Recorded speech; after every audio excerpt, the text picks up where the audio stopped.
Hello and welcome to another episode of the Pro Crastinators podcast. I am your hero and god emperor, the best guy ever, Bestie Boy. Thanks for joining us once again.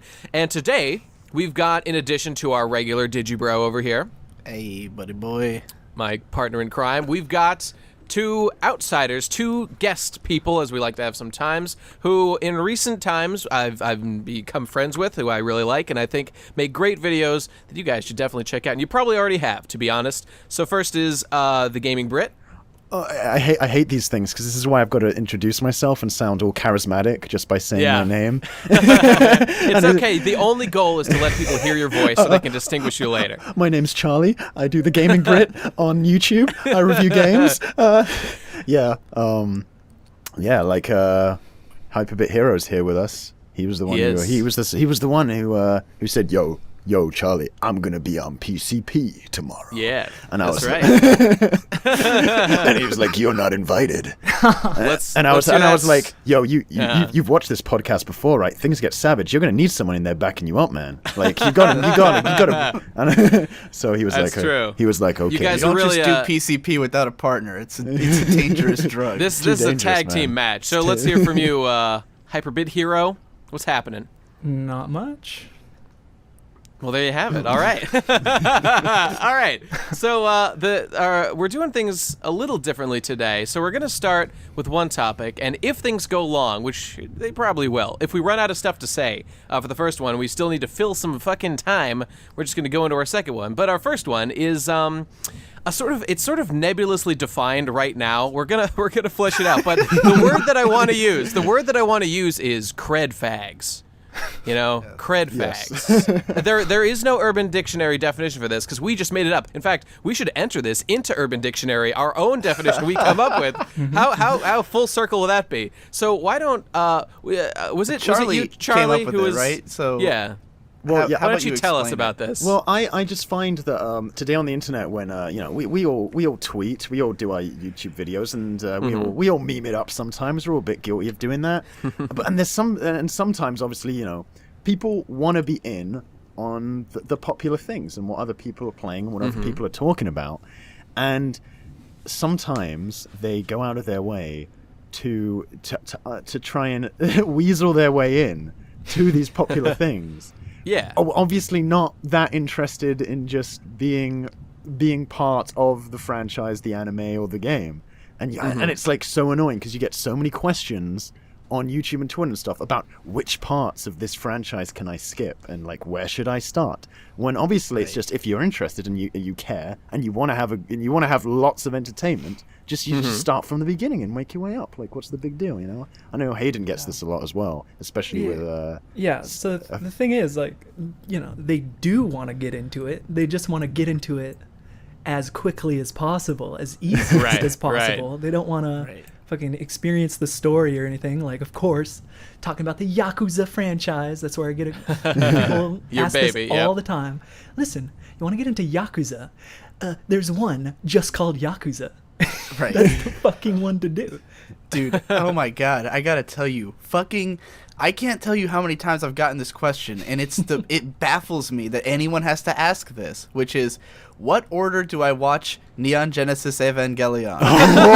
There's only one order. There's a TV series called Neon Genesis Evangelion, a movie called The End of Evangelion, and then a TV show called Rebuild of Evangelion, or a movie series called Rebuild of Evangelion. I'm not they're following. in the You need title. to break it down. The watch order is in the title. Yeah. And even you can, a lot of the times you can kind of follow a progression of 1, 2, 3, 4. Well, I mean, they're structured. Like Charlie's saying, the best advice is usually go to Wikipedia and look at the chronology and watch them in the order they released in. If you want to be a serious investigative journalist, you can put in the extra mile and go to Wikipedia and look it up. It baffles. That's an option. It baffles me because. Even with like the smallest of franchises, it happens. I'm big into my Devil May Cry, and I get questions like, can I skip to 3? Can I just skip all these? Because I know 3 is the one with the memes, right? That's the one with all the jokes that I want to be in on. And it's like, but the biggest joke is Devil May Cry 2, though. It's like there are 4 games, guys. You don't like. That's what confuses me, right? Like, And numbered for your pleasure. Well, hold on, Yep. Charlie. Are you saying you think everyone should play DMC2? Like, even knowing that it's... I am two ways about that, actually, because it is a terrible game, but at the same time, if you play 2 and then you play 3, it's like, whoa, you're experiencing this jump in quality, you know? I have a lot of sympathy for that viewpoint. I agree. I would like everyone to play, if they, like, you know, when people bring up, like, Final Fantasy as an example of games that you pretty much can skip, but I would really like it if people would, when they get into the series, play all of them in order, because that gives you so much context, and, like, a lot can be lost if you don't, and I didn't. I started with 7, was my first Final Fantasy, but I look back at what old fags have done when they've played through the whole series in order, and seeing that growth happen is such a beautiful thing. And that's when, like, they talk about, like, classical then the long-term disappointment fans. when you get to 13 can be Yeah, all but the you more if you like sweet. Yeah, That's you- right. That's right. If you boot up Devil May Cry 3 and experience that opening after playing through 2 and the wet fart that it was, it intensifies the passion of that scene, you know? And you know what else it does as an ancillary benefit is if you start, let's say, like, a new person started playing Final Fantasy when 13 came out, and they're like, I'm going to play 13. It's numbered 13 of the series, but I'm going to start with this. And if they don't like it, they're like, well, Final Fantasy's done. You know, I'm done with it. It didn't work out for me, but, you know. Hayden, tell them how silly it is, especially with Yakuza, how people want to start so much with Yakuza 3. Because 3 isn't that good compared to compared to really? 2 at Well, least. it's because Yakuza 3 literally begins with the ending of Yakuza 2. That's like true. it's Like it's it's a like- continuation of like the same cutscene. I think because especially with Yakuza, it's such a seasonal series, really. When you think about like each game is like a season, really, and like a long running crime drama. So it's like the silliest series. Hey, to there's skip some people titles who in. jump into TV shows like in season 5.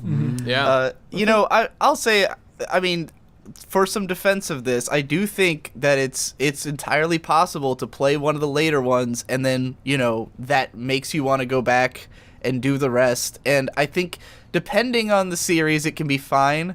Like, you know, the Souls series, for instance. Like, Demon Souls was not very widely known because it was a PS3 exclusive. It was a, like, not an indie game, but it was like, you know, not, well, it's a weird, obscure Japanese game.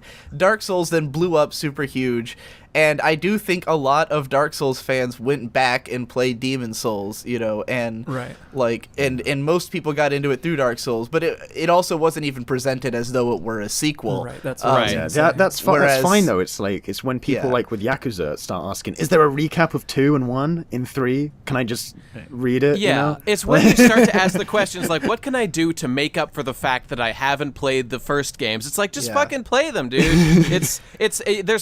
I would never tell people to not jump into a series at any point. I have to play you know? devil's advocate here because my brother Victor is a hardcore cred fag, or I think we're using this term correctly, but because me and him have gotten into arguments over this specifically because of me following Charlie and Hayden on Twitter, because I've seen these guys make this argument over and over again that, like, if you want to get into a franchise, play them all, right? And I've thought about it and been like, yeah, you know, I kind of agree. I think that's the healthiest way. You know, I've never played through, like, Metal Gear, for instance, but if I did, I would want to start from Metal Gear Solid because... Oh, yeah, for sure, for sure. And for what it's worth, technically you should start from Metal Gear, but, you know, like... I would like to play all of them in order if I was going to. And my brother Victor, who has only played through Metal Gear Solid 4... Oh, no. The worst one. But it's one of his favorite games ever. And here's where we get into something complicated, because Victor's argument is, yeah, but you'll never play them. Which is a sound argument. Because, for instance, the Witcher series, right? Super Bunny Hop did this whole video series on the 3 Witcher games, and I was like, cool, now I kind of understand them and stuff, and it really seems to me like The Witcher 3 is the only one I'm going to really get into. Because The Witcher 2 seems like it's too hard, and The Witcher 1 seems like the controls suck. So, like... why not just skip to Witcher 3? But at the same time, I know that there's a lot of references to the past games, that there's a sort of an ongoing narrative through all 3 games. And so I keep saying to my brother, like, I'd really like to play through Witcher 1 and 2. And he's like, yeah, but you'll never do it. You will never play through Witcher 1 and 2. And there's a chance you'll miss out on what could be one of your favorite games, Witcher 3, if you just play it. But you'll never play it because you're waiting for Witcher 1 and 2. And I don't think he's wrong, because I don't think I'll ever play through all 3 of them. But why won't you play them? Because I don't really play a lot of video games in the first place. Well, okay, so all right. That's it's like fair. a time management But thing. when I look at myself with that argument, like, I played all the Final Fantasies, and there's a million of them. And it's, I you think played that them that all kind in of argument... high school, didn't you? When you For the had most like part, lots yeah. of time and like you could but just do that. The thing is, but all that is that's making concessions. You're making concessions to not take on a responsibility to do something. And like, if you're willing to compromise, then okay, you can go be a guy who manages his time efficiently, but you're also a cred fag. That's the trade-off you're making. That's what it is, you know? Yeah, oh, sorry, go on. You can go ahead. No, I was just going to say, though, I feel like whenever I'm like, because I'm in the same position with Witcher, I feel like the third game looks really interesting, but I want to play the other 2 first, and I haven't gotten around to it. But I feel when I don't get around to it, I'm just going on to play another thing. And the thing that weirds me out about cred fags is, it seems like people just want to have, like to me, playing a long series, playing a lot of content, it's still content and entertainment, and that's why I don't get why you'd want to sort of spend more money on more products and more things when you have like a few that can like sustain you for a long time. You see, that's that deeply fascinates me as well. And I from observing my brother, who at this point I'm thinking of as the ultimate cred bag, because he does everything that we're insulting here. Fuck you, Victor. Like, watching the way he plays games, like, he can seemingly only get excited about a game if there's some kind of hype. You know, like, even if it's just him, even if no one else cares about the game, it has to be, like, new and fresh. Because, like, he sounds like a big LMFAO fan. He has so many games that he has Which never I am too, beaten. by the way. I shut up. He has so many games that he's never beaten, that he'll never go back to, that he has, like, this huge stockade of games, but for some reason it'll be like, a new game comes out and he's like, I'm gonna go buy that, and I'm like, well, what about the last game you never finished? And he's like, yeah, but I'm not hype about that. This one's a new game, and so it's new, and now I'm excited, and it's like, if he doesn't play through a game when it's new and all at once and like beat it, then he'll never beat it. If it stops being new and it fades into the background of his collection, he'll never finish it. It'll just sit there forever. I can't like say that that's wrong or anything, but like that's a very emotion-driven reason to play games as opposed to any kind of intellectual reason, which is it's fine. There's nothing wrong with that, but I feel differently. It's just weird to watch because I'm always like, because for me, I get excited to go play a bunch of Super Nintendo games.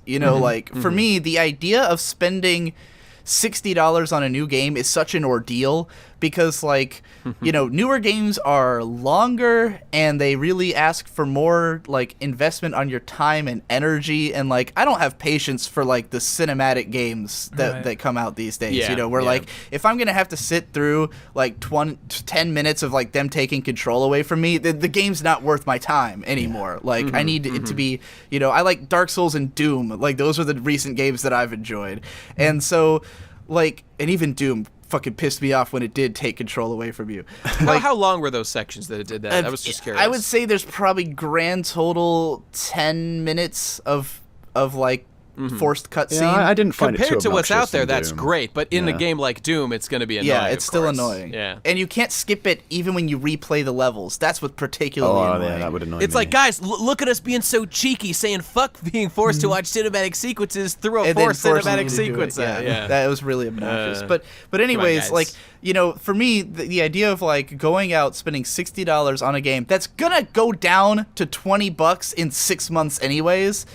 For me, it's like an anti-hype cycle. A new game comes out and everyone gets hyped about it, and I take one look at the price tag and I'm like, I don't want to play that for a year. Well, that's a very cheap. That's a very interesting point, because I think something me and Hayden find when we're recommending PS2 games that are hard to find, it's like that, like they find the Yes. PS2 game on eBay and it's like $40, and it's like, I don't want to pay $40 for a PS2 game, but you'll go out Yeah. and buy the latest shitfest for like $50. Yeah, but this yeah. loved this- that argument when you made it. this just PS emulate it. Thank you. Yeah. Well, like and I went out because like based on Hayden's videos, I've bought like Folklore, which was like Nice. $20, and it was an older game. It shouldn't probably be $20, but I wanted that game. I didn't want to just own a game because it's new. Like it's like you said, like these are Right. classic games. Like it's like if someone was saying, I don't want to pay $15 for Super Mario RPG. It's like, but you think it's gonna be one of your favorite games, Yeah. like that's the funniest thing to me is I'll have people say like, oh, that game is a classic and I've wanted to play it for 10 years, but it's $20 and that's too much. And it's like, if it's Okay, a but- classic, it's gonna be worth more than any of the new games that you're playing. To play devil's advocate, maybe they just feel that way because they have been told that old games are cheap, and having to pay more money for an old game just conflicts with what they expect to do for that. So, but whatever. I agree. I agree. Right, but Me and here's Hayden, here's the yeah. thing. The ultimate cred fag move is to buy a game because you heard it's good, just to own it and not play Yeah. it, just to have That's it on your right. shelf like a figure or something like that. So when people come over, they look at your shelf and think, "Oh, hey, this guy's got amazing taste in video games." God, I can wish I post could believe screenshots there's of no this. one like that, but I know there's people like that. yeah. Well, Digibro, You know, But that's like- like on another play level. Folklore? That's like a level where it's like none of us would ever know a person like that. You know what's like a more Like they're all in reasonable. disguise, man. Like, I can see something like that happening when like you get it. Like if you're like a rich kid that your parents just buy shit for you and they give you a bunch of games and stuff. Like FIFA Well, 2000. Whatever. Hayden's in the military. Yeah. I could see this happening there. In fact, my Hayden. ex-girlfriend was a little bit like this because she was in the Air Force and she would just spend lots and lots of money.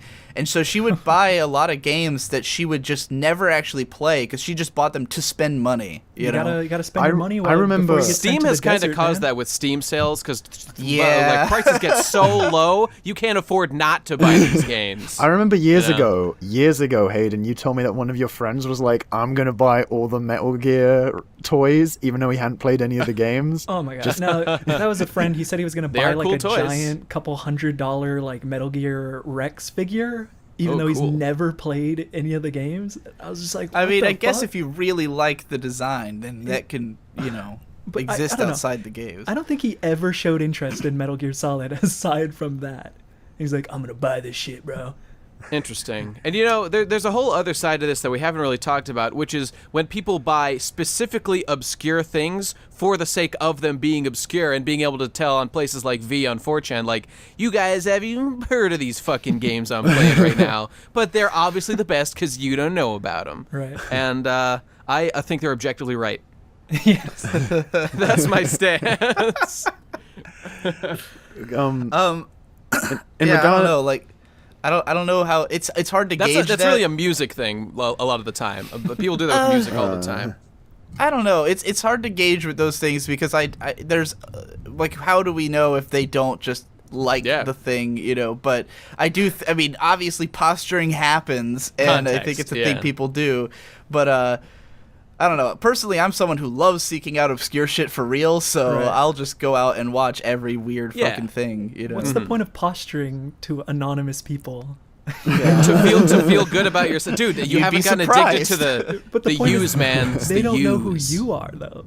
Like, Yeah. But it doesn't. You're a person on the internet. Well, who's that's what you have observing a them, 3x3 for. You see, if you have a 3x3 that shows what your favorites are, and you post it on 4chan, and it looks like you have great taste, then There's everyone will a give 3x3 you. no, of but things you've but never but watched. Digi, you've created the opposite effect now when you were complaining about 3x3s, because now people are Yes. going to try and make 3x3s on purpose to get cred that aren't cred. Because you That's Yeah. true. you were complaining about too 3x3 much. threads became a fucking nightmare after I made that video. Because now people are like, to get cred, I've got to talk about things that don't have cred. Oh shit! Naruto. And the Meg- Yeah. On each of Oh, these, God, on each of you're these, right. on each of these sites, there's a different sort of internet currency. And in the case of the 3x3 threads, there's a new currency, which is like the Digibuck, which is like it's endorsed by the degree to which people God, adhere. I really never thought of it this way. Now I can't trust any of them. You can't trust any 3x3 ever again. They've all got ulterior motives theoretically, so they cannot be trusted. Well, I like to think the result of this is just that everyone is now willing to put Kill La Kill on their 3x3s. I think that's the only major difference I've made, and I think that's a proud thing to have done. Do you know the worst thing about cred fagging is when it backfires on people? Like, I've seen people like on Twitter, they ask like, where should I start with JoJo? And then someone in the comments will be like, that's the one. That's the one I was trying to think of. People always ask what they can skip when they're reading fucking JoJo. Read the whole thing, you pieces of shit. Like they're like the whole thing. But that's the thing. Being a cred fag can get you into trouble because then you can get replies from like just like dunderheads who are like, start with part 3. Part 3 is the best. Yeah. Because it has the memes. Oh god. Part 2 is people, objectively superior to Part 3 people. Yes, Accept it. Well, that's the funny thing about JoJo is like everyone seems to have their favorite part and like people talk about which ones are the best. Personally, I think JoJo is always like the same. Like there are differences in each arc, but the tone of the series is always the exact same. It's always when people over say the that, top, scatological, insane. I'm a JoJo savant, expert, super powered, brilliant man, and I can tell you that when people are making that argument, what they're really talking about are the characters and like the specific stands, and as well as the general slight difference in tone of like Part 4 is like a slice of life with stands, and that's really fun, which is why it's also one of the better like parts. I mean, I don't think it's that like in terms of what's going on moment to moment. It's not that different from every other JoJo. That's entirely true. If the tone is the same the whole time, that's all the more reason to start at the beginning because it's not going to get a super different experience if you start at part 4 or part 3. But you see, that cuts to the nature of what cred fagging is, which is they just want to get to the stuff that's most commonly discussed so they can be a part of the conversation as quickly as possible. I think the worst example I've ever seen is a link Hayden sent me to NeoGAF of some guy who had played Dark Souls. Do you want to explain it, Hayden? I don't remember this. Oh, you don't remember? It was like, he's like, I've played Dark Souls, and I've been told that a lot of this is a NeoGAF thread, so of course it's going to be like, I've heard that like all these designs are from Berserk. Tell me, which parts of the Berserk manga can I skip?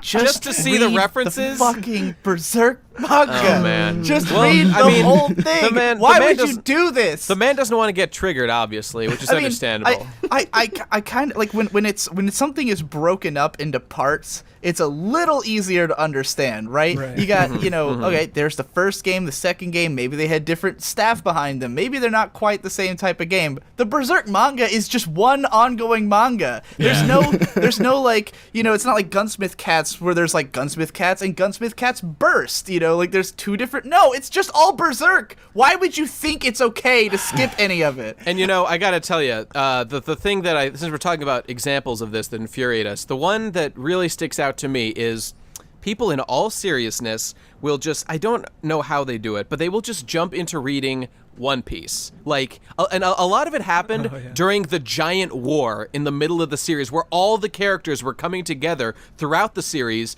to like do something.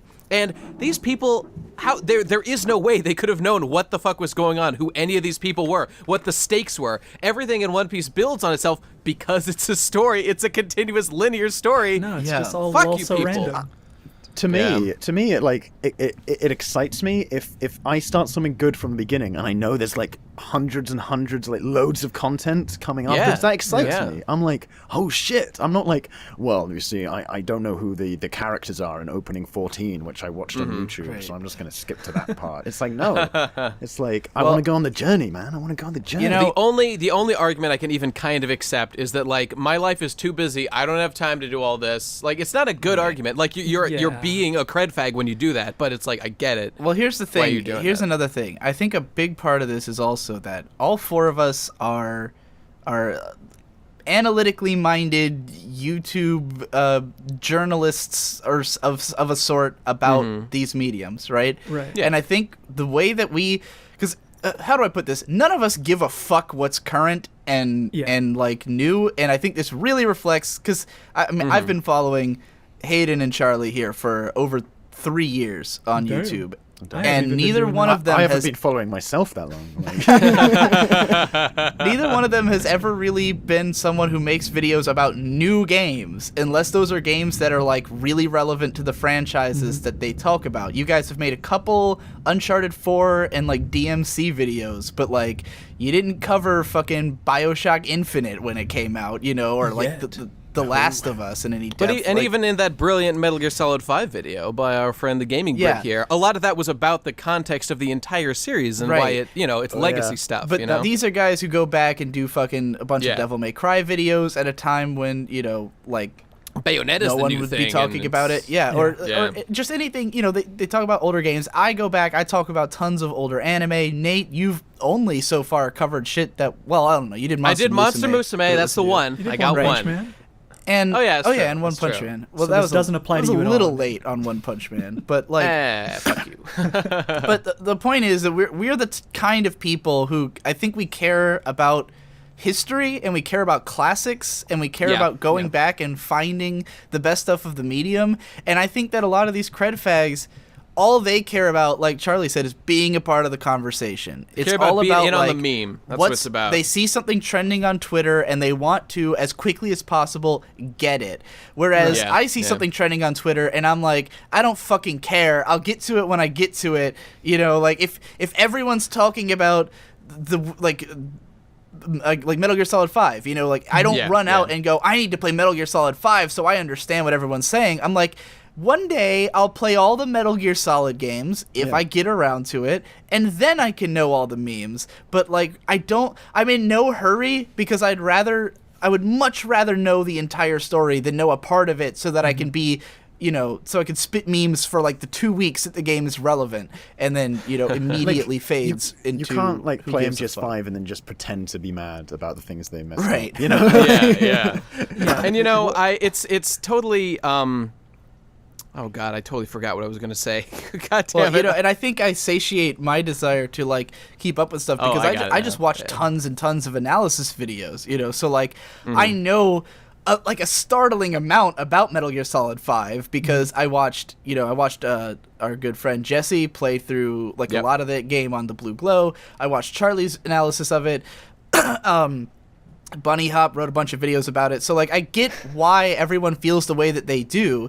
And, yeah, like Charlie said, like, me jumping in now, I would feel so much less than what Charlie felt. You know, like, watching his video, I understand, okay, this is what the series veterans are feeling. But if I play the game, I'm not going to feel those things. I'm not going to feel anything. I'm just going to be like, oh, it's a game. You know, Right, like, I 'cause don't it's know the- what the it's the fuck. I don't context. know who these characters are. Who the fuck is Big Boss? I don't know. You know? And, you know, I kind of think of it like I really do consider myself an educator, among other things. And, like, it's not like because someone came up with a new idea that we, like, throw out the old one when it comes to, like, okay, your times tables, like, those are fine, but I've got, like, a new version, and I'm going to teach everyone this. It's like, it's not, you take the best ideas throughout history, and that's really my interest, is finding the things that are the best examples of what they do and highlighting them so that we can improve them and people can learn from them in various ways. Well, you're talking about educating, Nate, and the thing is,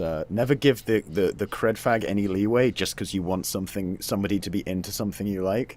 Like, because even in that Berserk example I gave you, there were people with Berserk avatars in that post saying, "Well, yeah, I guess you can skip this part of it," and it's like, no, Oh, no. Yeah. Never no. give Did that anyone with else. Yakuza. People did that with Yakuza, saying, yeah, you know, you can skip to 3. There are recaps of the first 2 games. You don't need to watch them. You know, you can just read a fucking Wikipedia article about them and know the story. It's like, that's the worst part. It's like, each But, you one of know- these games has its own story and, like, Right. twists and And it's a fucking real shame gameplay. with Yakuza because like 2 is so good. It's like Right. it's such a fun game, and to 2 to has, think like, that the people best just skip story it. in the entire series. After 2, the entire storyline for each one of the games fucking takes a huge dip. But, you know, I'm with you on this, but just to play devil's advocate, I do understand people's urgent desire. It really ties back to the human desire to be loved and be in a community. They want to be in on the thing that everyone's talking about, so there's a desperation to know, like, if everyone at your office is talking about Game of Thrones, which is happen to a lot of people out there. It's like, oh man, I want to be in, I want to know. And so a lot of people, just out of sheer, this is pretty philosophical now, out of a sheer desire to be loved and to be a member of the human species, they will as soon as possible cut to the chase of understanding the idea that is, caught on with the people they know in their lives. Well, guess what, bitch? I'll never love you if you don't. From the beginning. I think with video games, though, there's this the whole technology element where it's like, I don't want to play on those old systems. Me and Hayden talk about this all the time. Yeah. And it's the fact that, that PS2 has like this icky vibe to it. I want the HD thing. And it's like that's some bullshit, because like the PS2 does not give me icky vibes. Playing shit on the PS3 gives me icky vibes. Right. Because it's just fucking, all the games run like ass. Yeah. Like, yeah. And it's the same for like, old anime or something, like the animation. Oh man, and it's 4:3. Yeah, yeah. It's there was another NeoGAF thread where it was like that Hayden sent was like, remember when Yakuza 5 was getting localized and some guy was like, well, if it's not on like he owned a PS3, but he was like, yeah, you explain it, Hayden. I already packed my PS3 up into the attic. I ain't getting it back down.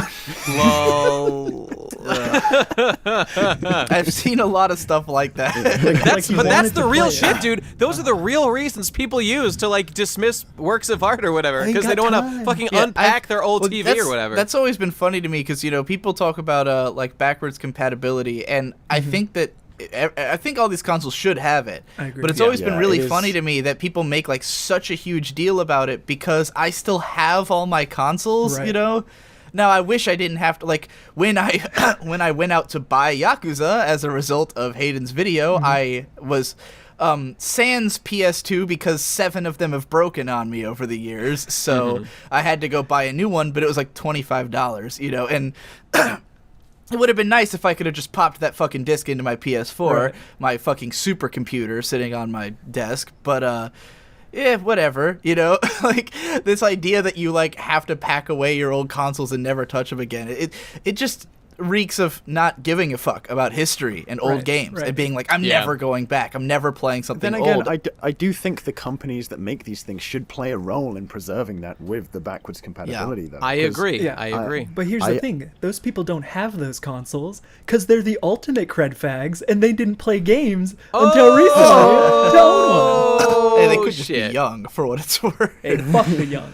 But fuck young people. But those old consoles, like I said, are fucking cheap. I went out and bought, like, I literally went to, I was at a used game store, and it's like, oh, there's Yakuza, and there's a PS2, and this is less than $50 combined, I mean, I guess if you're 10, that's a lot, but that's less than what a new game would have cost. A whole console and a great game for that console was less than buying one shitty new fucking $60 game.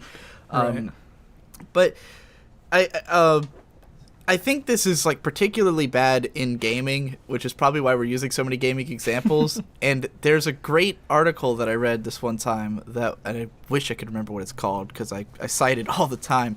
But there's this guy who was like a professor teaching like game design at a college, and he decided to run a little experiment where he asked everybody in the crowd, who here's a fan of the Elder Scrolls games? And like 80% of the class raised their hand. And he said, who all's played Skyrim? And all those hands stayed up. Yeah. Then he said, who's all has played Oblivion?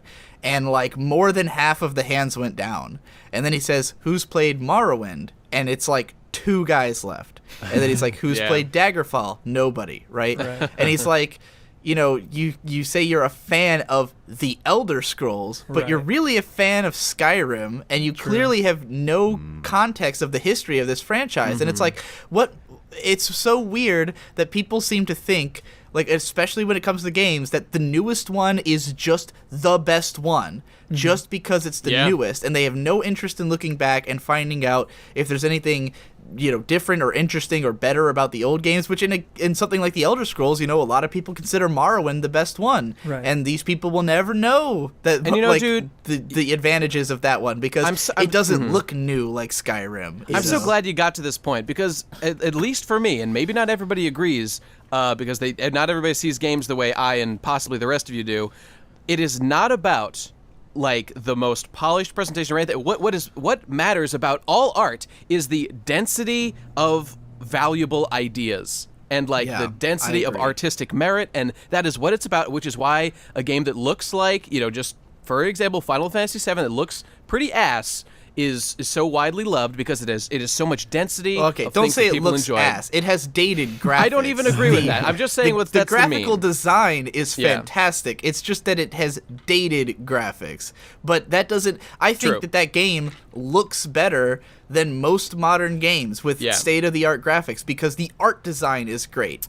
Every you're- background I mean, is let's seared not- You're into my shaming memory. me. You're schooling me on my own game here, Let's not Digi. even I feel let's shame. not even get started on like stuff like Silent Hill 2 and 3 and stuff that look like Yeah. amazing Oh, on yeah. PS2, and now Still and look now great. the updates come along, and that's the version I have to Right. play because I don't Dude, want a it's- PS2. Oh man, like if you guys have seen the amazing videos by the Real Perfect. Silent Hill Experience, Yeah. the Real Silent Hill Experience by Twin Perfect, like the way that they so clearly lay out the case that in Silent Hill 3, for example, like every room had like unique assets that were specifically constructed Yep. to evoke a specific scare and emotion for that room, versus in like Downpour, it's like the same fucking desk with pencil and Yep. paper in the exact same Yeah, location yeah, like man. 1,000 times in an empty world where there's nothing to do, not even random spawning monsters. Well, that's like the It's- difference between night and creating day. a It's piece night of and art day. and creating a product. Like That's right. Downpour. That's right. Well, it's like Mm-hmm.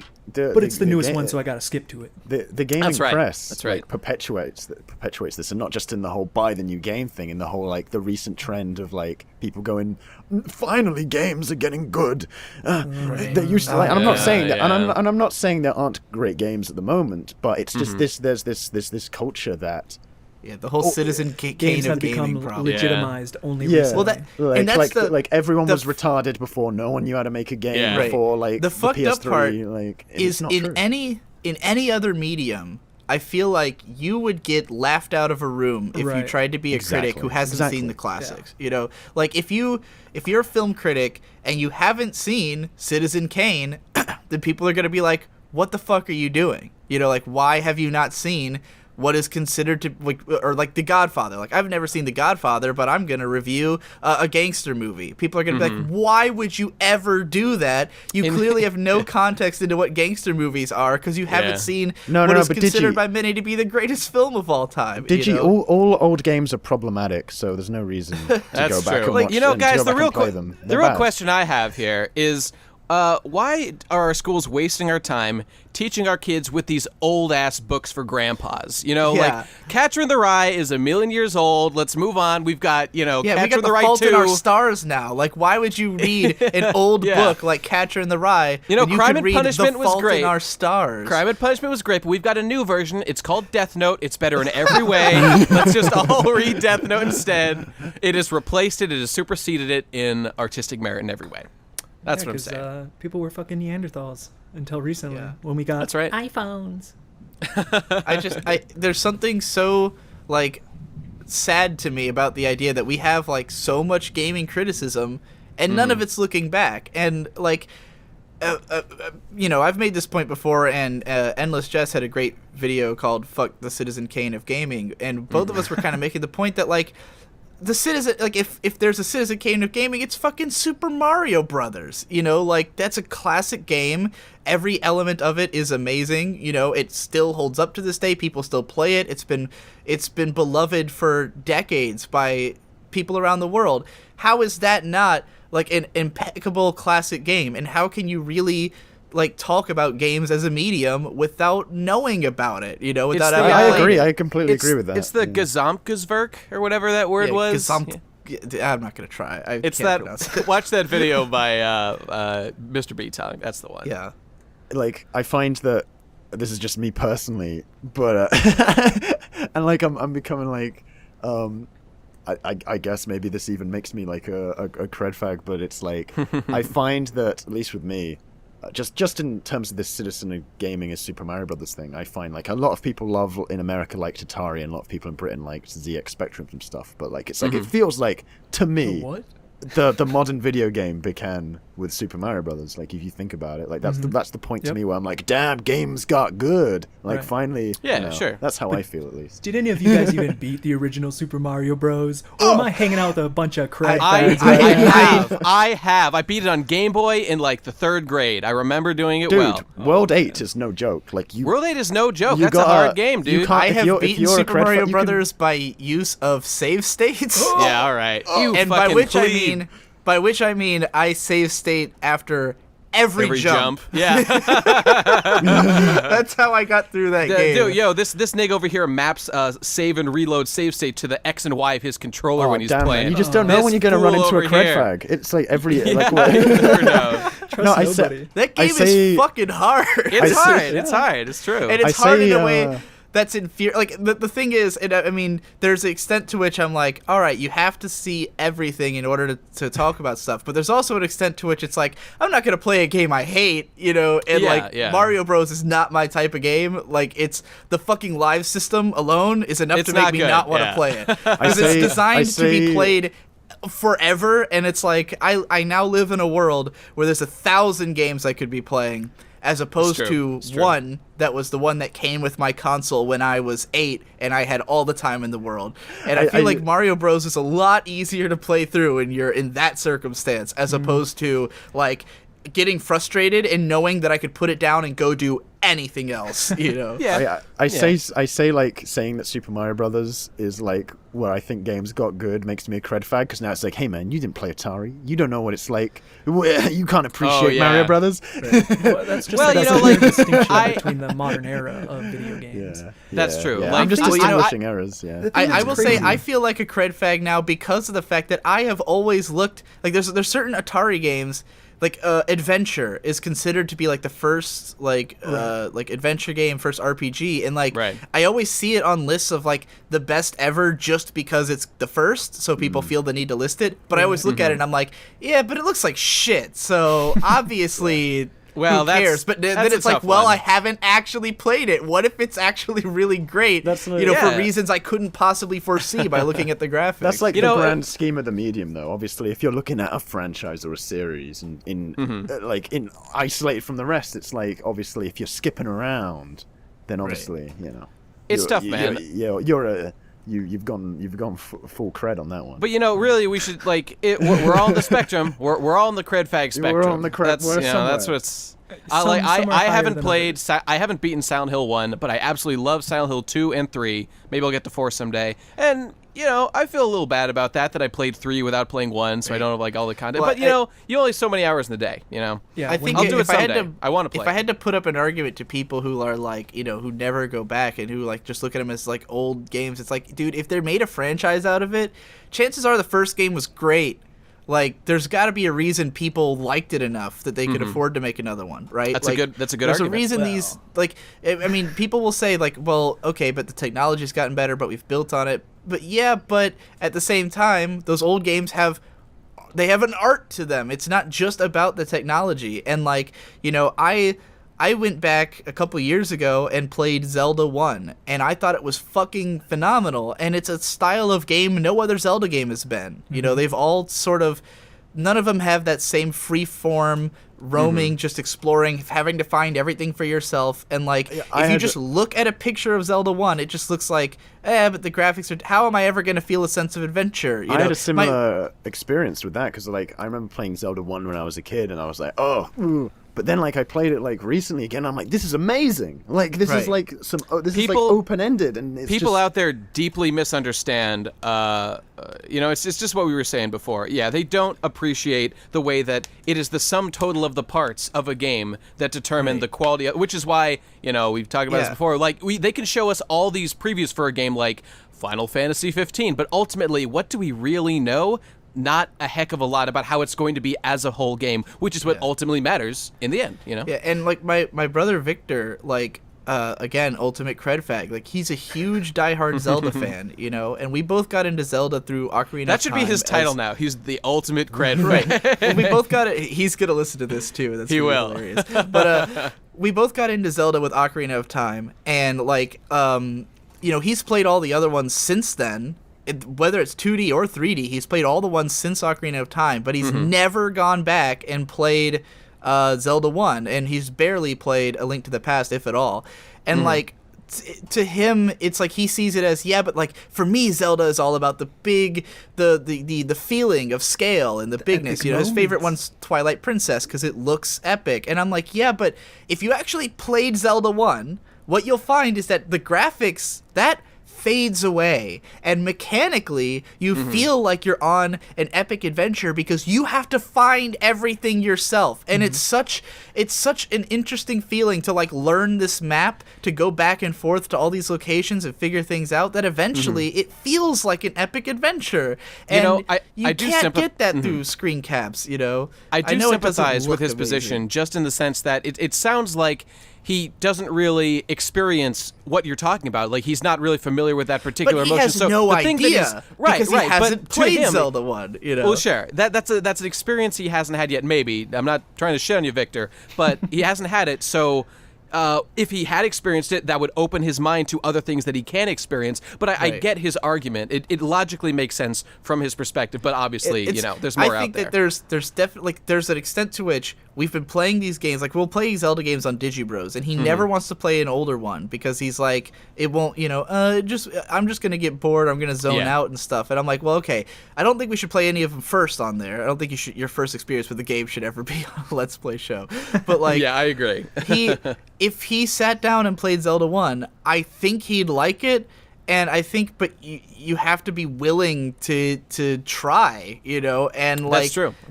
I mean, if you're gonna consider yourself a huge Zelda fan, why would you not go back and do Zelda 1? Do you wanna every time that you say that you're a huge Zelda fan, Vic, put that little asterisk there, like, but I haven't played any of them before Link to the fucking Ocarina of Time. Me and Hayden were actually talking about how Zelda's like the biggest cred fag series amongst normies of all time. Like, that's like, true. It's got such like fake complex lore.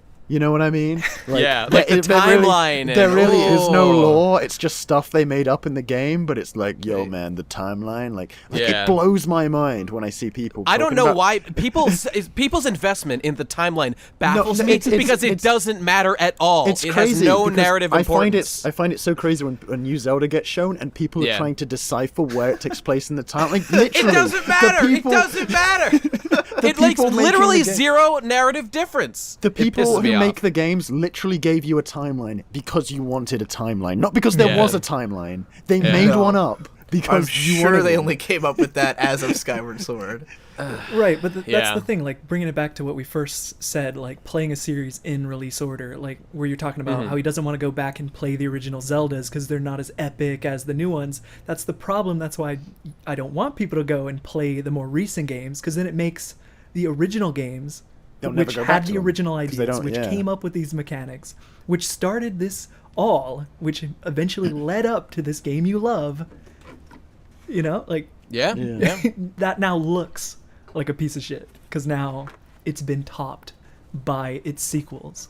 But I guess if you play it in release order, you're gonna be like, that was awesome, then play the next one, that was awesome. Right, and that's such another great advantage to playing things in release order, as you can see the progression of things, even if they're negative ultimately, like to go, I think a lot of people who just blindly transition from pixels to 3D, there was obviously some sloppy shit going on there for a while. It's interesting to see that. I love it, because especially in games, like, I feel like more than any other medium, it's like you play a game on one console, and then like years later you jump to the next game, and it's like the world looks different. The characters look different. You're experiencing this upgrade, because it's like like you're now seeing the vision of the creators through a new lens of what they wanted, what they can now do, what they wanted it to originally look like. It's like that's what's so exciting about Yakuza 6. That's what's so exciting about it. And don't go thinking, people, that means like, that means I should just play the latest one because it's the closest to their artistic vision. No, that's not how it works. I want to speak directly to cred fags, because I have two pieces of advice. My first piece, because you all know who you are if you've been listening to this, you figured it out. Two pieces of advice. One, try them all, even if you don't necessarily beat them. Like, you don't have to, like, if you go back to Elder Scrolls, like, each one is unique and has its own pieces of intrigue. If you start up Daggerfall and you immediately want to vomit, as I do, because the way that the perspective is, and the way, like, not just that the graphics aren't good, but that the way they're presented is, like, nauseating, in a way that only a 90s first-person PC game could be. Fine, at least give it a shot. I mean, some of you might play it and realize, hey, these graphics don't nauseate me at all. Here's what you'll get out of it. Daggerfall has the biggest map in any video game ever. People talk about Skyrim has a huge map, right? Skyrim has it's the size of Great Britain in Daggerfall, isn't it? Yes, like, Daggerfall is actually larger than Great Britain. So to put that into perspective, Skyrim is about 16 square miles in size, and Daggerfall is like 20,000 square miles or something like that. Oh my god. Now, games have just gotten better and better, guys. Only today have they finally achieved. Well, look at these technological wonders we've got now that can make such huge maps. Fuck yourself, people. I believe it's procedurally generated, I think, but I think it might be in the same way as what's it called? Oblivion, where Oblivion was like a procedurally generated map that was then solidified and they put it in the game. But Oblivion was like 10 square miles or something like that. Daggerfall's fucking massive. So, like, if that sounds interesting to you, then, like, if you play the game and then you find that out, then there might be someone who, like, starts off thinking, well, this isn't going to be as good as Skyrim, but then you find out that there's something so unique about it that it ends up actually being your favorite one, Like, it's like such a fallacy that these, like, the newer stuff is better, because it's like, oh man, when assets were more simple and they didn't take as long to make, and it wasn't as expensive, we could make more game. And now we can't. You see so many sequels that are like, well, we removed this feature and this feature and this feature, because they didn't have time to do it.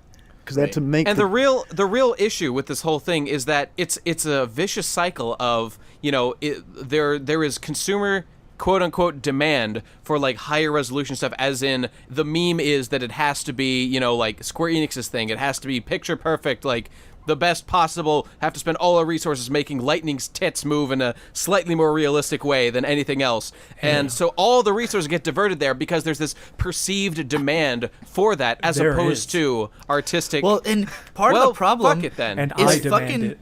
I think part of the problem is review scores. Well, Lightning's tits, I mean, okay, that's a set. We all want that. Aside from that, there's a lot of Japanese developers who seem to perfectly understand this. And you get when a new game comes out from like Nipponichi or Falcom or like most of the things that are published by Atlas, like those games tend to look old, but they also tend to have way more content than any newer games.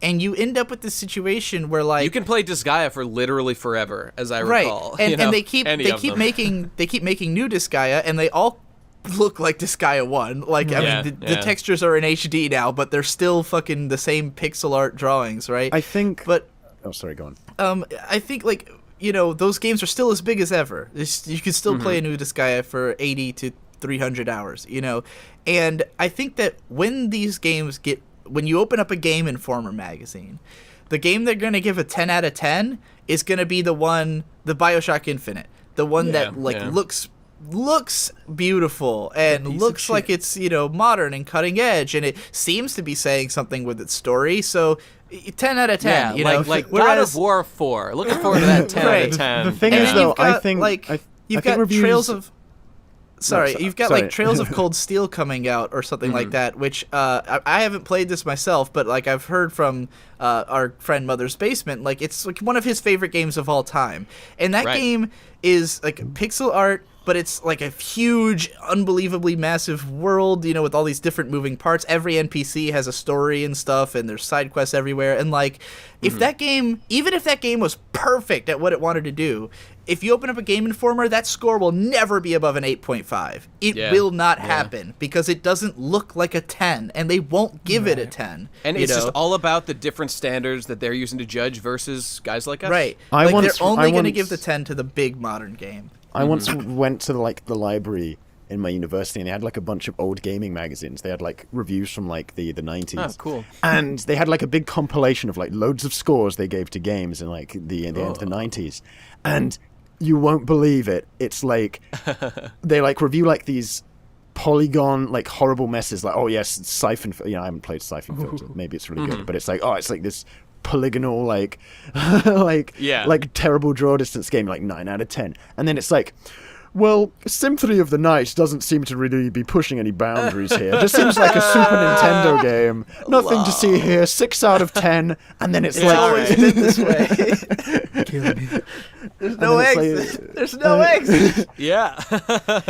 I do think, though, reviews have gotten slightly better. Because it used to be you'd read a review and it'd be like, there'd be sections and it'd be like graphics, 5 out of 10 gameplay. And it's like, if the graphics weren't out of 10, then it wouldn't be a 10. It's like, at least now people are moving away a bit from scores and that kind of rhetoric and more. Right. Dude, the thing is, like, I've never read reviews. I've never given a shit. Like, if there was ever a review, all I'd do is like look at the pictures and then be like, Well, I grew up on reviews. Like, how I got into doing this kind of writing is that I would read like Nintendo Power magazine, and like as a teenager, I read like a lot of GameStop reviews, and I was always fascinated with the scores, because to me growing up it always seemed like knowing what is the highest scored game tells me what are the classics, like if I know that GameStop gave their highest score ever to Metroid Prime, for the longest time, then like I now need to go play Metroid Prime, Sure. And when you find a reviewer who you really trust their scores, then that can be really helpful. Like, because I used to really trust, have I been saying Stop? I meant Spot, GameSpot. I used to really trust the gaming Brit, and then he went to shit. Well, I used to really trust GameSpot because of the fact that they were super strict with their scores. They only gave like the high scores to like very rarely, and so I always thought, cool, those must be like the true classic games. But then over time, I realized that they fall into the same trap everyone else does. Of if it's not like new and modern and like a big fucking graphical powerhouse, it's not going to get that 10. Even if you make the best JRPG of all time, it will not get a 10 because it's a JRPG. The YouTube evolution of reviews is a really great thing, and it's got positive and negatives, but it's so great to really be able to get deep into, like, you don't have like one page to fill with text. That's all you get. You can have a guy like Bunny Hop going into like the history and make a half an hour fucking video about every little detail you could ever want to know, and why this game is an artistic masterpiece for collecting all these various aspects from all the different games in the series and presenting them in this way that will perfectly capture everything that longtime fans of that series has wanted. Right. Like that's what's really valuable. That's the kind of review that has real merit in the world. Well, I think these journalists are like, oh, what the fuck? I gotta keep my finger on the pulse of the gaming landscape. What am I doing wasting my time with this game that looks like a fucking PS2 game or whatever, So they're like, fuck, just get it over with. Yeah, whatever, 7.2. They come in, I think it's like people who they jump in and then like they just have to go, because news happens fast, right? Like, I know a lot of anime fans who get into anime because they saw one or two, like, older shows, and then they start watching current stuff. And, like, if you're trying to keep up with current stuff consistently, it can take up all your free time, because there's 45 fucking shows that come out each season. None of them and so I know a lot of people who pretty much never watch older anime, I think Jeff somewhat falls into this trap where, like, I only ever hear Jeff talk about watching current shit, Kinda. And, like, to me, that stuff is, like, because a current anime lets you be a part of the conversation for now, but what it doesn't do is give you perspective on what's been great, Like, if this current season that has just started, there's not a single show on right now that I like immediately think this is going to be talked about in 5 years. Nothing gives me that impression. Whereas you can go watch a show that has been talked about for 5 years, and now you're going to get like a new perspective on the history of the medium and what highs it can reach, and and that will enrich you for the future when you actually want to talk about like deeper shit. If you want to talk about a new game and be like, this is how it reflects the state of gaming, you need to know the state of gaming. Dude, that's really cool, because in terms of games, if you think back to from just 5 years ago, what are the games that have stood the test of time and are imitated now? You think of stuff like Dark Souls, which was like a low budget JRPG made on like $1 million that like wasn't cutting edge. No one really knew about it. Had a slow sort of like ascent into popularity, and now that's the game everyone wants to be, and all the mechanics loads of RPGs copy, and that's why, and that's exactly why, like, just because the game is the prettiest and the most hype doesn't mean it's going to be the most good point, man. No one's gonna care about, like, because that year I think Dark Souls came out in 2011. And so this would be before BioShock Infinite and stuff. But like, what would you say are some games from 2011 that were like big then? You know, that because Skyrim, Uncharted Skyward 3. Sword, Uncharted 3. it's like thinking Human of Evolution, Batman Arkham City. Does anyone still boot up Batman Arkham City? You know, Maybe. Like I think a series like the Souls games, like each one has been such a big deal that it'll be talked about forever. It'll influence a million games. There's been countless articles written on it. It's studied in academia. Oh, you know what game came out in 2011? Minecraft. Well, that is a big deal. People are still talking about Dark Souls 1 more than they do fucking Dark Souls 2, Dark Souls 3, or even Bloodborne. That's true. I was trying to like find something from 2011, but like even to use BioShock Infinite from 2012 or 13, it might have been 2012 now that I think about it. I think it was 2012, I want to say. That game was such a big deal when it came out, and I don't think anyone cares anymore. Like, no one goes back to play BioShock Infinite again. Well, they're doing it's not going to be like...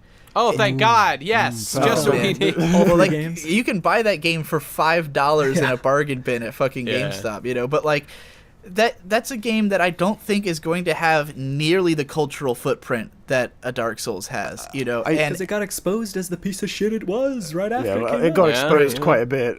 I think I saw someone linked an article the other day where it was like a reviewer for like Eurogame, I think. Like he did an article on BioShock Infinite talking about how, man, I way overhyped this game. I've replayed it today. It's like the Brexit now of we're video gonna, games. Every, What does that mean? Overhyped. I think I get it. I live in Britain. I don't get it. Right now we're gonna get like No Man's Sky is like a new game. Well, I don't know what it's even talking about it really, even though people it's at my work are talking about it. It's gonna be the V. most epic game ever, dude. Right, like a game like that comes out, and like again for a week, it's gonna be a big deal. Everyone's gonna play that. But imagine just for a second, if everyone who played No Man's Sky instead played like Deus Ex, like. Everyone just took like a classic game that everyone agrees is a classic, and we all just decided to play that instead of the one new game. Because this was my other advice back when I said I had two pieces of advice to the people who are what's the word we're using? Cred fags. The other piece of advice is like, and Charlie was kind of saying this before. It's still the same amount of content to play like an older one, right? Like people think of it as, oh man, I have to play through all these Yakuza games, right? But like you can probably beat a Yakuza game in like 2 days. Yeah. And so playing through 6 Yakuza games is going to take you like a week and a half. It's how long did it take you to play through all of them for your next favorite video? It actually took me a while. Over the course of like a year, I recorded footage for that video. Okay, but it's not like the games themselves are that long. No. Hey man, Hayden gets distracted easily. It's not like he was like playing that shit back to back. He also he has a job and point me. Quick, backtrack as fast as you can. Like I mean, if it's all the Final Fantasy games, that's gonna take you that's gonna take you a while. But even then, like when I play through a game, I usually play it through it in like really fast. I played through it in like 1 or 2 sittings. You know, I did all the Souls games in a week. Like at the start of this year, like I did. You know, I played through Bloodborne in 3 days. Then I did Dark Souls in 2 days, Demon Souls in 2 days, and Dark Souls 3 in 2 days. Yeah, I did Bloodborne first. Well, I had played the other ones before. I just never beat But any playing of them. Bloodborne is what made you want to play those other ones, as I recall. Well, it was that Bloodborne existed, and Bloodborne is like perfectly my aesthetic, and it was like a game that I felt I had to play. So what you're saying, it was hyped up, and you felt like you wanted to be part of the conversation. Well, I didn't. I played it a year after it came out, so it was definitely not still hype. I resisted hype forever because I actually wanted to play. Because like I said, I'd gotten halfway through Dark Souls 1, and I'd played a bunch of Demon Souls. I knew about the series since it came out, and then like everyone was hype about Bloodborne, and I refused to play it because of the load times. I was like, I will not touch this game until they fix the fucking load times. I played that whole fucking game through with those load times, same. and then after I beat it, oh god. Same. But the funny those thing people. is, like, because I didn't, like, I feel like because I didn't ride the hype wave, which would have done nothing for me to play it when it was hype. Like, it made no difference that I played it a year later. I still loved the game, and I feel like I got a better experience out of it for waiting. And my brother Victor makes it out like I'm weird for that. Like, he was talking about, like, Pokemon Go came out, and I wouldn't play it because it was so fucking broken. And Victor was like, but it's what everyone's doing. And I'm like, yeah, it sucks. It's a shit game. And then they finally made it, like, playable, and now I'm willing to play it. And he was, like, telling his girlfriend, like, he wouldn't even play Bloodborne just because of the load screens. I'm like, that's what a sensible person does. That's a pretty reasonable. See, Victor clearly values the sense of community involved. Because they said when they were going to patch it, like, when the game came out, they were like, yeah, we're going to have a patch at the end of the month. And I was like, okay, I'll wait for the end of the month. There you go. I can go do something else. And that's what I mean when I'm saying that, like, playing another game takes just as long, right? Like, you're always thinking Deus Ex, it's this old game, it's considered a classic, everyone loves it, it's, like, considered one of the best games of all time, but I don't want to have to put the time into playing this old game. It'll take you just as long as playing a new game, which is a couple days.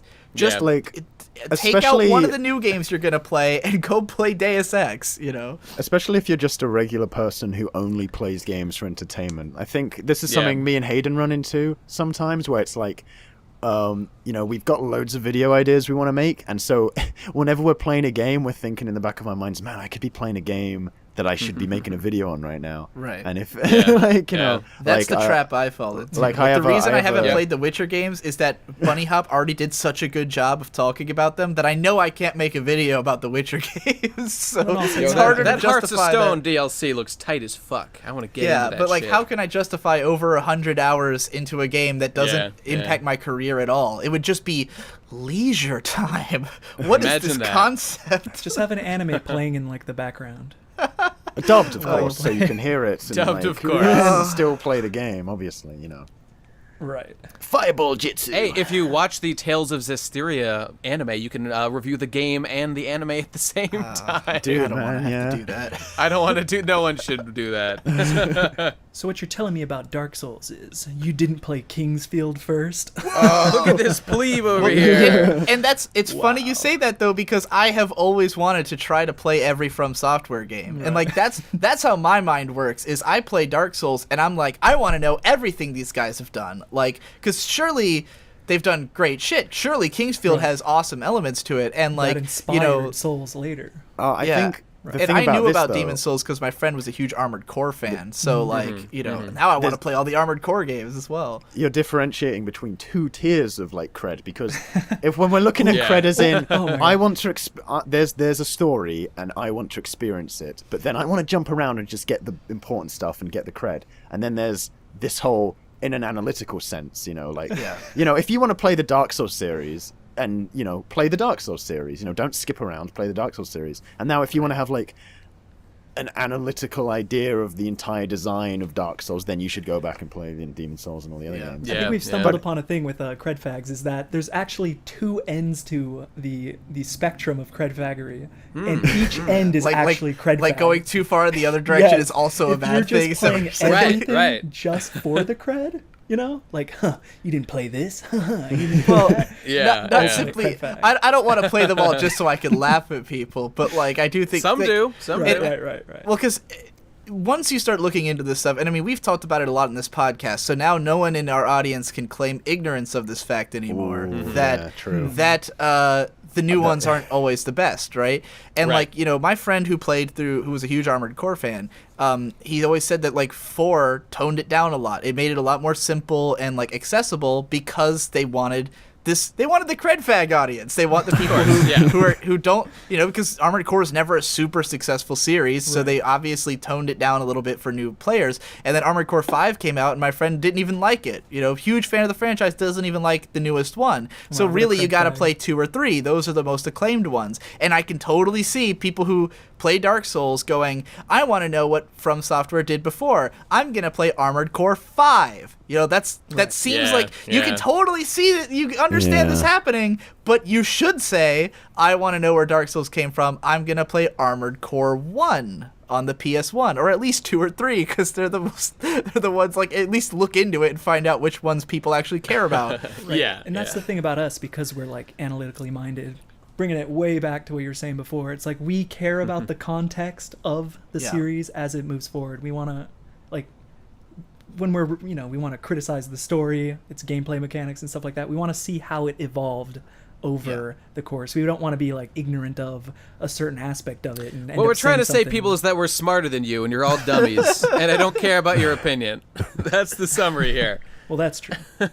Yeah, good. I just think, I guess what we're really arguing for is not so much to say that we're necessarily better, but that we want more people to feel the way we do, because it would make for it would make for better conversations. And like my brother being such a huge Zelda fan, I would love to be able to talk to him about Zelda 1, and he's never fucking played it. And I've begged him to, like, for years now, and he won't play it. And it's like, I think we can have such a more interesting conversation about Zelda. And, we got all these people like me who played Zelda 1 who are so excited about this new game. What is it, Breath of the Wild? Is that what it's called? That's the one. Because it goes back to that shit, man. It gets going, taking it back. It's using the Zelda 1 formula. And so, like, there's people like me and, I know Matthew Matosis mentioned this in his live stream, and someone else did.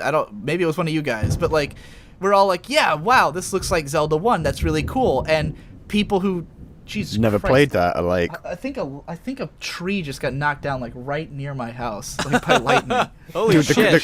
The cred facts are coming, man. They're coming to get you. Somebody draw that. That's hilarious. They're on your doorstep, man. I'm gonna look out the window. And see They're like crawling up your wall. Well, okay. You know what? While you're doing that, what I was gonna say is, I really it's not like I hate everyone who's a cred fact, but it's their existence that encourages things like game, like this trend of, like, casualization, that sort of thing, where people aren't really invested in the things that made it great so much as, new stuff, new technology. And it really reminds me strongly of a thing like the Final Fantasy VII Remake, which, as we don't know yet, but the things that look, the signs are there that what they're going for is this kind of, like you said, homogenized experience of, like, action RPG. You just got to Final like Fantasy 15 almost a whole other can of worms, which is like, that it does encourage this, because every company the big problem is that all these companies want to have the biggest game. Right. And we've talked about this before, that, like, again, with those Japanese developers who are still sticking to their PS2 graphics and still making big, expansive games with, like, really unique systems, those people are making those games because they know that there's an audience who wants those systems. Whereas Final Fantasy VII was a great game, and it had its own style, and the problem is not that Square Enix, the problem is they want a bigger audience. They want Final Fantasy VII to be played by everybody. They have to sell 10 million units or they're fucking in the red. They're going to make it the most broadly appealing game possible, which loses out on hitting anyone deeply, because something that's niche will, like, the people who are into something niche appreciate it way more than the people who are into something broad. Some of the decisions, though, on a logical level just blow my mind, because, like, when I played the Ratchet remake, and I'm getting all these, like, tutorial messages on where to go, like, you run out of ammo, change weapons, go here, do this, everyone's talking to you, and I'm like, okay, this game is for kids, but I was a kid when I played the original game, and I didn't get any of this, and I beat the game, and it wasn't like I'm like thinking, like, what has changed? Like, are kids dumber now? Is that what they're trying to say? Because the kids not handle a more sarcastic narrative with better characters? Can kids not handle good writing anymore? Is that what it really shows? Is that the adults think that the kids can't handle it. That's what it's really. Well, no, because they probably did some, like, stupid, like, study where they got a few kids in a room to play the game, and then they were like, I don't know where to go for, like, 2 minutes. Which is, like, too much. You got to know what to do at all times. It's a larger issue, man. It extends to a lot of the things in our culture and the way society is changing. But let me ask you a question, though, about this. Is it even possible, since we're talking about this, is it even possible to avoid this kind of cycle of small developer makes great game, it does really well. They grow in size. They get more responsibility, forcing them to achieve larger, more mainstream success, and they will just begin to pander, and lose their creative spark that drive them in the first place. Is that an inevitable thing? Can it be fought? I don't know. What I think here's what I think is going to happen. Yeah. I think Square Enix is going to burn themselves out. Like literally, Yeah. they're going to run out of money. I agree. They've been losing money on all Dude, these fucking games and they shit. have no money. Every single day, a new promotional Final Fantasy 15 thing comes out, and I send it to Nate. It's And just- it's yeah, like it's I know. happening every day. Guys, Like, guys, let me just set the stage. Okay, so a little while ago, there was this thing called Uncovered Final Fantasy 15, which was a big event for Final Fantasy 15, which is coming out. It was revealed when the release date was.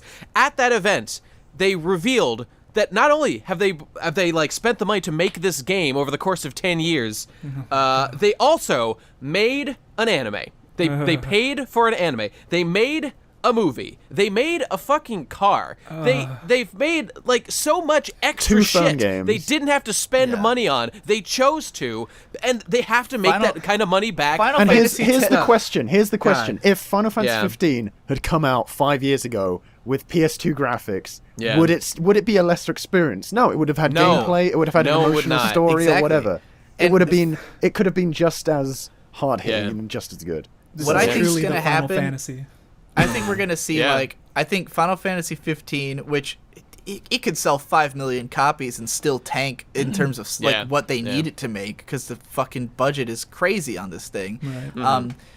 Because I mean that's what happened with like Tomb Raider and Hitman and whatever the other one was that they had published that year, where they like reported losses on these games that Deus Ex? sold unbelievably well. Like Tomb Raider sold 6 million, not enough. We wanted Yeah. By the way, 10. guys, the Final Fantasy 13 trilogy as a whole has sold only over 11 million copies, and that's 3 games. It's 3 games together. Yeah, it's 15's not gonna work, and Well, I mean, I think it's not looking once Square Enix tanks and once we start losing, because I mean I feel like all those big developers are in trouble, and it's only getting worse as Yeah, with yeah. this new generation of games where no one can even make fucking games for these consoles because they're too there's just God. it's too Yeah. much to try to make these games, and like I think that eventually Steam is going to kill it all, because everyone loves indie Yeah, games now. yeah. Like indie games are no longer a thing that only like weird niche PC players who are not a part of the crowd play. A game like Minecraft, or like even just like Braid or Meat Boy, those games were such huge successes, and it's just there's more and more. Like I feel like every year there's more indie games that everyone's talking about. There's more shit Yeah. everyone knows, and with YouTube reviewers, pumping out reviews of these games, where again, if you follow someone like Bunny Hop, then an indie game is being presented with the same amount of care and seriousness as a mainstream title.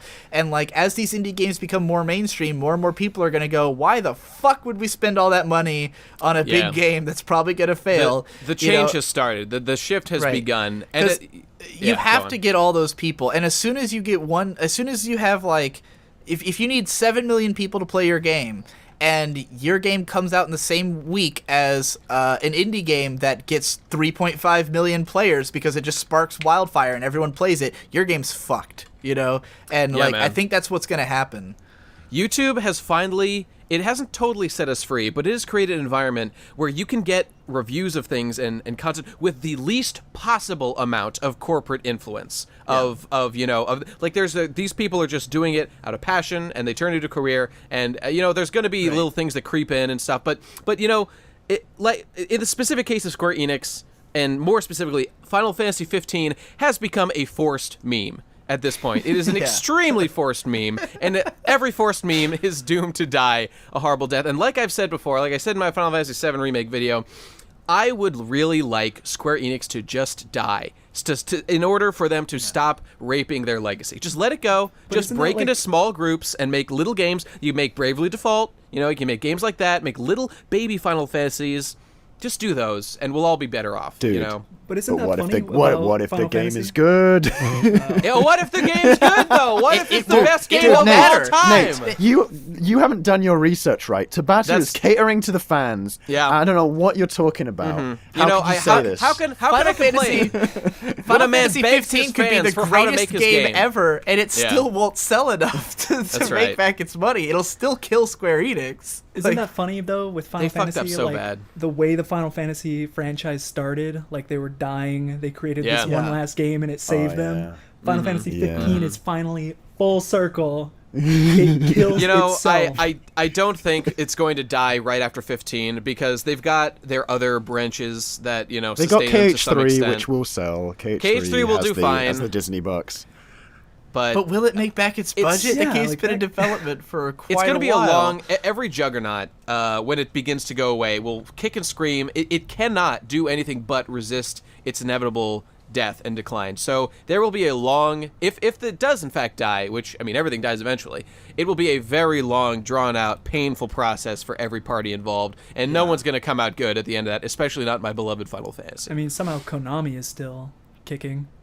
Yeah, and making you know, for games. how much longer, man? Who knows? Like, they're pachinko. I mean, they're not even what they were. They're just a pachinko company now, and that's fine. They're a gambling company. That's okay. That's man, the did sad you thing, hear- though. Yeah.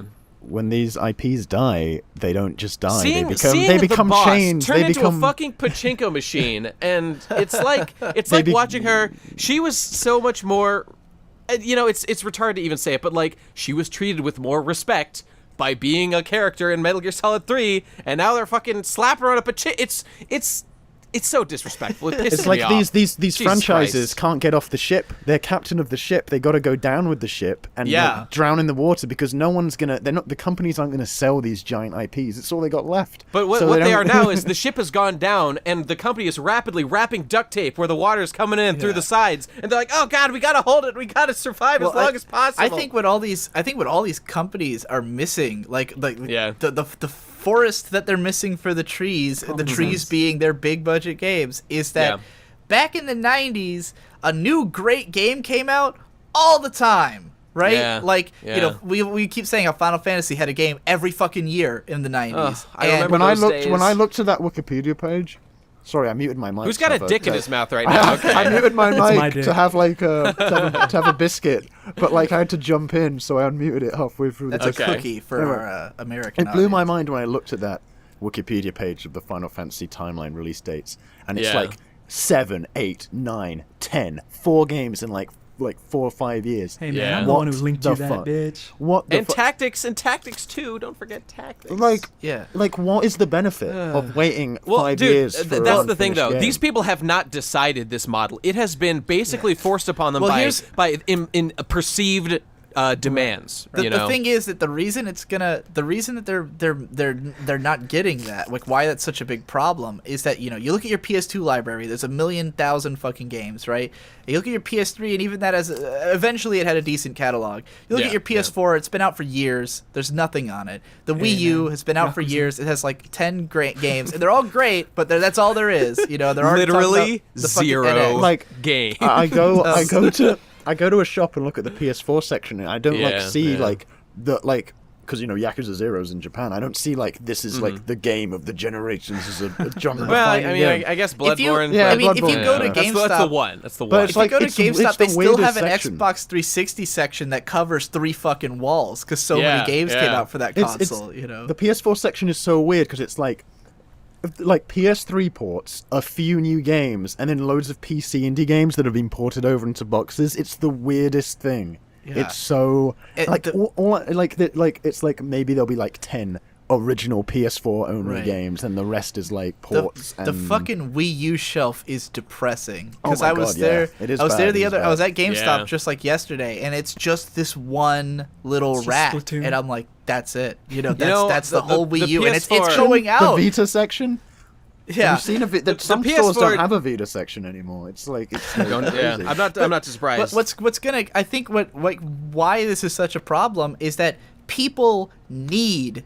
Like there is a huge demand for there to always be a game to play because people Yeah, aren't going to yeah. wait around, and you know, and this is why a game like Overwatch is such a huge deal because Overwatch is yeah. a game that will keep you busy for indefinitely. You know, like it's a game that because people don't want. Like, people want, you know, those big games, but they want them every weekend. Because the way people play games is they go out and they buy one, and they play through it, and then they need something else. And that is why cred fags go back and play the old games. Yeah. Well, you know, there is one game that keeps me plenty busy on my PS4, and that game is Dead or Alive Extreme 3 Fortune. Hell yeah. Oh, the only problem is it got fucking banned in America, so you had to import it. So I'm not going to see that on GameStop shelves. But yeah, point being, I think what'll kill the big industry is just the fact that people need another game. People are going to finish a game and they crave another game, and no games are coming out from these big publishers. Right, and you know, when you have a game like Overwatch come out and everyone can play it, then like they're not gonna bother with anything else. They're just gonna all play Overwatch. Like, you know? They won't. But what they really should do is they should completely revamp their development cycle. Have the hardware people work with the software guys. It's obviously too complex to do easily, but reinvent the idea of like a great game coming out from your studio every year. Whatever sacrifices you need to make, do that, because that will make people buy your consoles. That will drive up. PS4 is like winning. I heard is like doing by far the best somehow. I don't know how, but it is. It was all that E3 press conference because the people got so perception fucking of the hyped. PS4 being the console to play that makes it sell. Marketing did it. I think we ran into like I think the saddest thing about all this is the loss of the middle ground, where every game's all or nothing. It's all either like a huge fucking giant game, kind of like the loss of the middle class. Know what I'm saying? Or like a tiny indie game. And it's like, what happened to a time where we could have like 100? Like, what happened when there was 100 games that could come out and they were all just the coolest? You know, like for the last 2 generations, everyone like has been like, yo, Nintendo, where the franchises gone? Right. It's like, you remember the GameCube, it was like, and within 3 years, it was like, boom, Mario, boom, Zelda, boom, Metroid, boom, Star Fox, boom, F-Zero, boom, like, you know, it was like crazy. Nothing is a better example of this than what Matthew Matosis pointed out in his Metal Gear Solid 4 video, when Otacon does his speech about, like, Snake, you need to change the disc, and he's like, Otacon, what are you talking about? Oh, that's right. We're on the Blu-ray. Double technology is so fucking amazing. You don't even need to change the disc. Cue the 5-hour loading period between when you fucking need to load the next section of the game, man, now you can as opposed to install just the whole swapping. thing. Yeah, great. It only takes 10 hours to install the whole thing. Fantastic. Just what I want. 30 minutes, dude. Yeah, right. I'd rather just buy a game with 3 discs and swap them out in 10 seconds each. Oh, wow. I'm just so saying. You get to your next game, you fucking cred fag. You know this. Yeah, you should have to take longer to play games like we did back in the day. No, the point is technology is not helping games achieve a better, I don't know. It's not. It's working counter to the goals that I think we can all agree on. Hey, you know, man, in a lot of ways. ways. I'll just bring. Why is it such a big problem to have to install MGS4? Because I'm a Nintendard who can't construct his own computer. So you know, I think the Metal Gear Solid franchise right there. This, like, all I have to do is say a few dates and we can put everything we've just said into perspective. Yeah. The first 3 Metal Gear Solid games are pretty much considered the best, right? The fan favorites. 4 is considered kind of a letdown by a lot of people. 5 is considered a huge letdown by a lot of people. Piece of shit. Not saying this is true of everyone, because and the cred fags say that it's the greatest game that's ever been made. But It's the first one they fucking played. That's right. Right. That's right. But I think that I've never I think played. I think it can be. I think if you really want perspective on, like, whether or not you like Metal Gear Solid 5, we can all agree that like Metal Gear Solids 1, 2, and 3 are not that contested the way that 5 is. No, they are Metal not. Gear Solid 1 came out in 98. 3 years later, we got Metal Gear Solid 2. Well, to be fair, Metal Gear Solid 2 is a little too smart for a lot of people to get initially. Right, well, Dude, let me finish the dates. Okay. 1998, 3 years later, we got Metal Gear Solid 2. 3 years after that, we got 3 years after that, we got Metal Gear Solid 3. Then somehow it took another 4 years before we got the next game, and it's somehow worse than the first 3. And then it takes another it's 7 years before we get the next game, and it's somehow worse than all of them. Hey man, Peace Walker though. Portable Ops. This is the Peace Walker. trajectory we're on. Guys, it takes I'm just longer gonna and longer say- to make a game, and yet it somehow is worse. I'm just going to put the rule out there. The shorter your development lifetime, the better the game will be. I'm just throwing that out. That's a rule. A It's week a rule. might be a bit. No, that's it. I've made in great terms games of- at Game Jams, dude. We have made great games at Indie Game Jams over a 24-hour period. I'm just saying. In terms of only way Metal a game Gear, can be good I am. is if they come up behind you and say "surprise, motherfucker," and you go, "Holy shit!" You know, you can't know the game's coming yeah, out. I do like that. That's like hype is bad. Hype is real bad for these sorts of things. From this day forward, I'm deciding there are 4 Metal Gear Solid games, and then 5 is V. It's just V. Yeah. It's just a What about- spin-off called V about a guy called V, and there's four Metal Gear Solid games, and it ended at Metal Gear Solid 4 as Metal works Gear for me. Solid 5 starring Big Meme.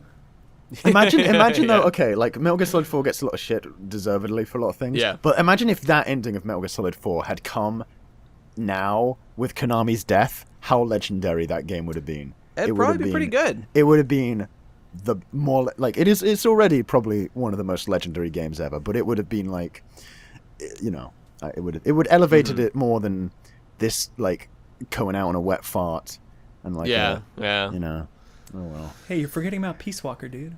No Peace one. Walker's. I like Peace Walker a lot, actually. I'm a super cred good. fag. I didn't finish Peace Walker. The final boss against Paz with the J-Rock, fucking 10 out of 10. All right. Spoilers. Don't listen to Matthew Matosis. It's the best final boss of all time. Nah, Peace Walker is inoffensive, but it's only offensive when it's combined with Metal Gear Solid 5. That's for sure. They become a duo of destruction towards the entire franchise. So we've kind of explored this topic thoroughly. I mean, we had our second topic. What's I don't this know. gonna I don't think we need it. I don't think we need Hour it. and a You half know. already. No. I think this is a pretty good place to wrap it up. So, anybody have any final thoughts? Oh, I've got some cred final. facts. I've got Okay. some final cred thoughts. Sure. So I think whenever I play a game, and when I play a series, I really, in my mind, I really want to recreate what, like, if I've missed a series, I want to recreate what it would have been like if I had played them in order and if I had experienced them as they came out. And I think in that sense, like, because you can't really match that kind of experience. You can never approximate to what it would be. I mean, me and Nate have talked about this multiple times. Yep. Like when we played a series like Kingdom Hearts growing up, and like you play that first game and then you wait years and you play that second game, and it's like meeting all the characters again and like experiencing that full story, and then having payoffs that were hinted at in the first game, and then years later, like 2 is probably is like a better game, I guess, than 1, and you could tell someone to go play 2 first. It's but come on. contested, but I do think that. You will not experience it. You will have a much better experience. And at the end of the day, that's what media's about. It's not about being on Twitter and knowing what happened and being able to be in the conversation. It's about having a great experience. And if you want the best experience, go to start it from the beginning and just Incidentally, and immerse yourself in that journey. That's incidentally, what I gotta people, Kingdom Hearts 2 released 2002, Kingdom Hearts 1 2002, Kingdom Hearts 2, Kingdom Hearts 1 2002, Kingdom Hearts 2 2006. So even that 4 years at the time felt like forever. I know, right? And now we're like used to like, okay, new Kingdom Hearts, 10 years. All right, let's strap in, lads. Strap No, in. that's normal. That's perfectly normal. And by the way, Chain of Memories came out in the middle of that, so there was a real Kingdom Hearts game to sate your hunger in the middle of that. So hey man, there's been like 20 fucking Kingdom Hearts games on DS in that time. and I've played literally all of them, and I'm still pissed that Kingdom Hearts 3 is taking this long. Literally all of them, people. Yeah. Well, I guess if I have parting thoughts to cred fags, which is probably going to be most of the people listening to this, because I think most of us have cred fag tendencies. Yeah. We've all cred fagged at least once in our lives. Yeah, That's not- and we I probably haven't. will continue to do so, regardless of knowing better.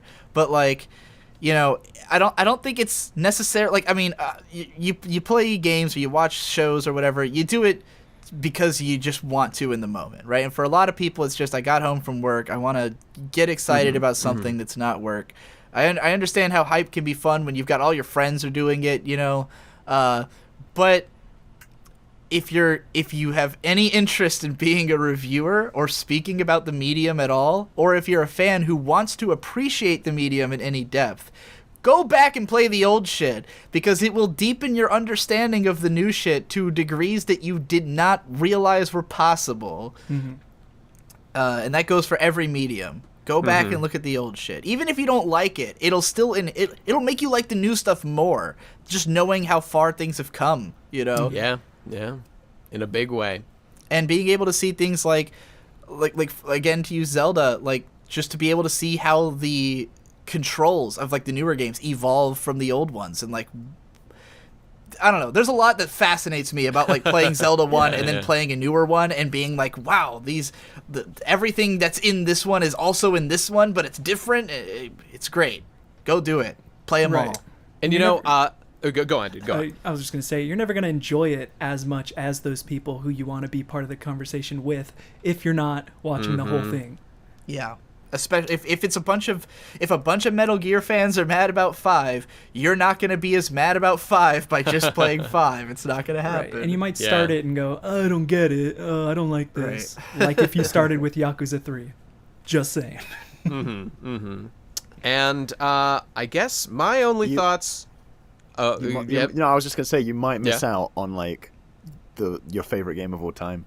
You know, you might miss out on it. You might miss out on it. You don't if you start skipping. Like you don't know. Spooky shit, man. That's true. You don't want to be that guy. Don't let like the reviewers and it's new so it must be good determine whether you play new games or old games. Because like, what's to say you won't enjoy those old games more? Like you don't know. You didn't play them. Exactly. It's true, man. And I guess I just want to say that I think we're all cred fags at various points in our lives, like everybody said. And like Digi said, I think a lot of it is just an issue of people have different life experiences. They go to work, they come home, they've had a hard day, you know, doing whatever that has nothing to do with, you know, criticizing media in any capacity. They turn on The Big Bang Theory, they turn on Metal Gear Solid 5, and they go to town. And to those people, I empathize with you, but I'd also like to say, fuck you! You gotta start Big Bang Theory from the beginning. And I gotta ask him. Yes. I gotta ask what's the origin of Bazinga? I don't know. I need to know. Maybe you'll like the joke if you see the origin. What if it's been this? Watches Bazinga has been like a brilliant social commentary joke this entire like every time Sheldon experiences existential pain when he remembers the death of his father as a child, he says Bazinga reflexively. Oh my god, I'm a cred fag. I didn't even know. Didn't even know. Okay. Did you were saying something? Yeah, just if you are a cred fag, I have to ask, do you want to be this way forever? Because like that's whenever there's someone who like keeps playing the new games and you're like, but what about the classics? And they're like, oh, I'll get to it someday. It's like you're never gonna get to them if you keep following the hype cycle and only playing the hype games. You're never gonna end up you're like Charlie said. You're gonna end up missing out on probably some of your favorite games because a vast majority of the best games in existence are old.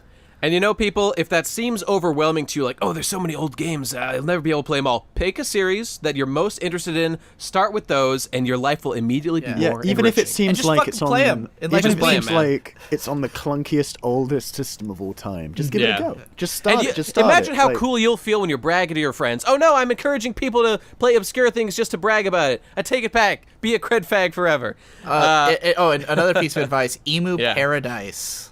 Yes. Oh man. Makes your life a lot easier. We are not sponsored by them. There is technology these days to just play. I don't think anyone's going to be sponsored by a fucking illegal. You don't know. You don't know. I'm just saying, don't be afraid of the law. Emu Paradise, I will accept your There's a lot of old games you can't find. Right. But you need to play all those Super Nintendo games. It doesn't matter if it's legal. People. Right. Yeah, and the thing is, we're being like this. We're not being like this to be assholes. We want you to experience and have the best experience. I want everyone to be informed and smart and critical and playing the best things out there based on their own judgment, you know?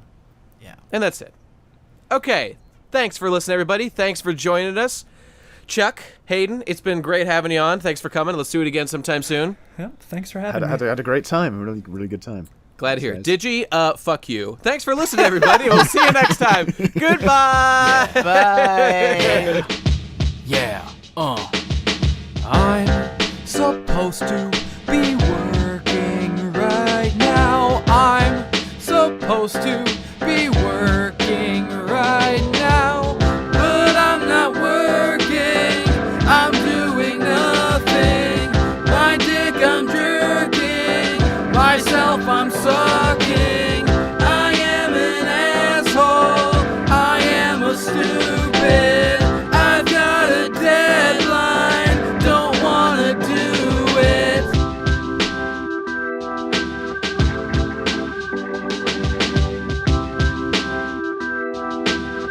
What the hell is wrong with me? I'm supposed to be making money. I'm supposed to be creating funny things that the people gladly will pay for. Artistic genius, that's what they came for. Instead I'm tweeting, hashtag repeating. That's why there's no heat and holes in the ceiling. Yeah, it's quite the burden. It's a hard knock life, being a genius.